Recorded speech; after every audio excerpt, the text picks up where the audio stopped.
اتفضل الشاي يا باشا. ماشي يا عويس. يا فندم الفجر قرب جدا ولا فيش ولا عربيه عدت. حضرتك عامل الكمين ده ليه؟ غلاسة يا عويس. تمام يا باشا. اثبت يا سيدي انت وهو، ده ليله سودا. اقعد اقعد.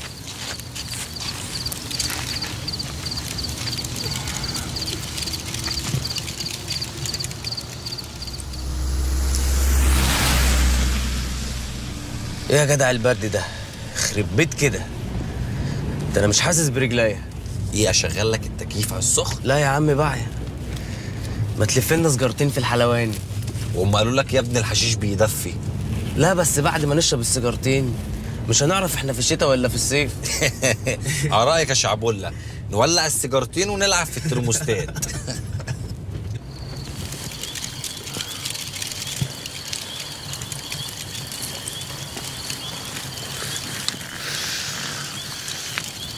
ارحم نفسك فيسبوك يا عويس، مراتك هتقفشك. والله ده تصبير يا باشا، وبعدين النت قاطع. طب يلا لم الكمين. يلا يا سيدي انت وهو، اصحى عاجبكم يا ابني. الوقفه؟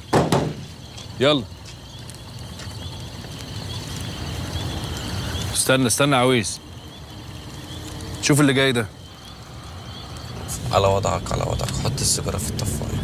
لا ارميها من الشباك. بقول لك حطها في الطفايه، طول ما احنا في العربيه احنا في السليم.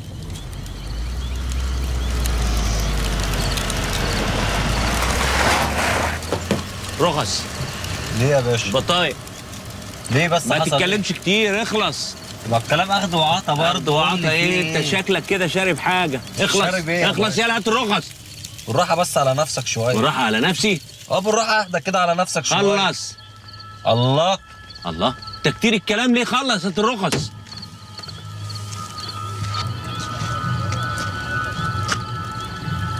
رخص يا ابني. اديله يا شعبان الرخص، خلينا نغور في داهيه.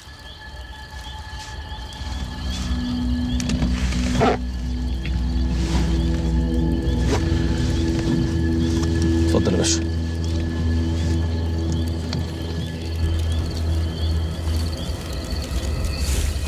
انت تميم؟ وانا طول يا باشا بقى تميم بيه؟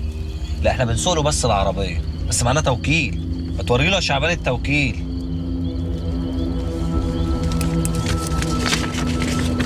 اتفضل يا باشا.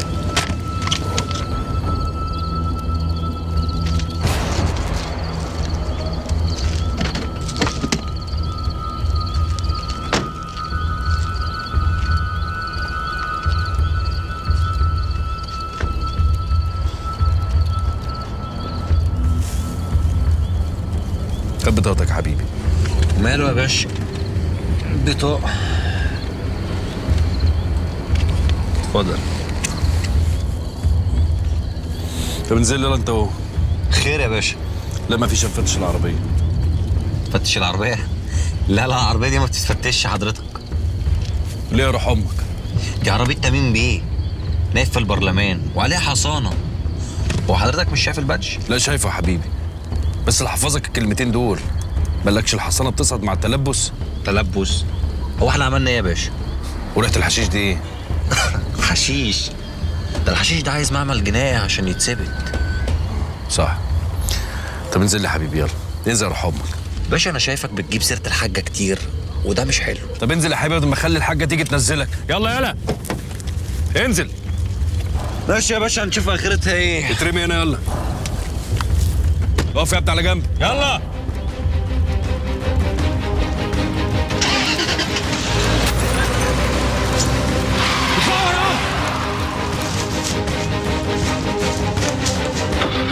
اخلص.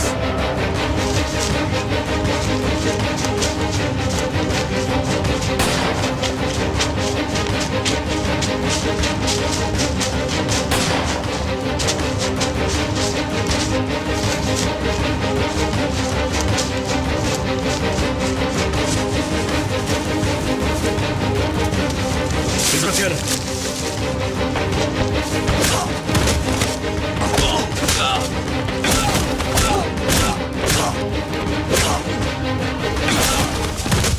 كفايه يا باشا، كفايه.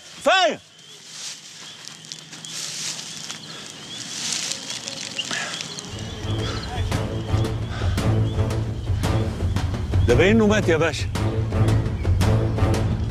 يا باشا انا عملت زي ما سمير قال لي، ورجاله سليمان كلموني وقالوا لي ان سمير اتصاب. الحاجه اللي معاك عملت فيها ايه؟ في العربيه معايا. طب هات العربيه على الفيلا بسرعه ما تاخرش، وانا هتصرف، انا مالكش دعوه. يلا غور. تمام يا باشا.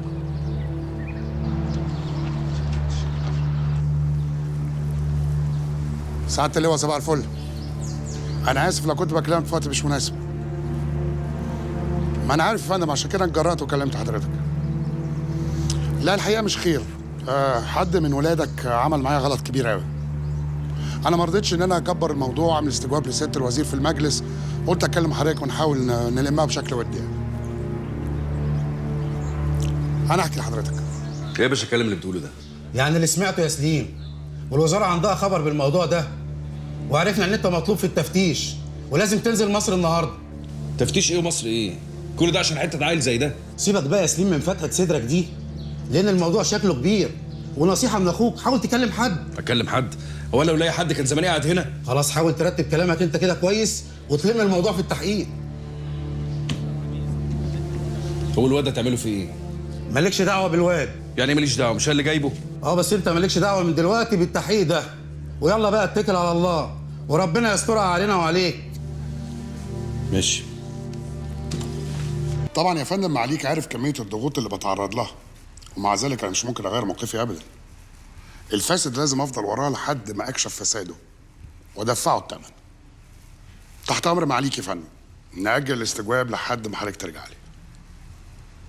بس طبعا سيادتك لو لقينا حل ودي جميع الاطراف هتبقى مبسوطه. وبعدين يا سليم؟ يا عماد بيه العربيه كلها كانت معباها حشيش. وهي فين العربيه دي؟ سعادتك عارف انها هربت، معنى كده ان مفيش قضيه. وبعدين يا اخي انت راح تفتش عربيه عليها حصانه من غير ما تامن نفسك؟ ده كلام يا حضره الضابط. يا باشا الطريق اللي كانوا جايين منه طريق بيت سليمان عرام، يعني اكيد جايين بمخدرات، وتميم اكيد بيتاجر في المخدرات وبيتحمى في موضوع المجلس ده. حتى لو انت ما عملتش شغلك مظبوط وهم موقفهم القانوني سليم، وبعدين يا اخي انت ساب الدنيا كلها وراح تضرب الحارس بتاع عضو البرلمان. الضرب ده بيسمع في كل حته يا حضره الضابط. انت مش عارف اللي بيجري حوالينا، الناس كلها حطانا في دماغهم. يا باشا انا افتكرته هيطلع سلاح. افتكرته؟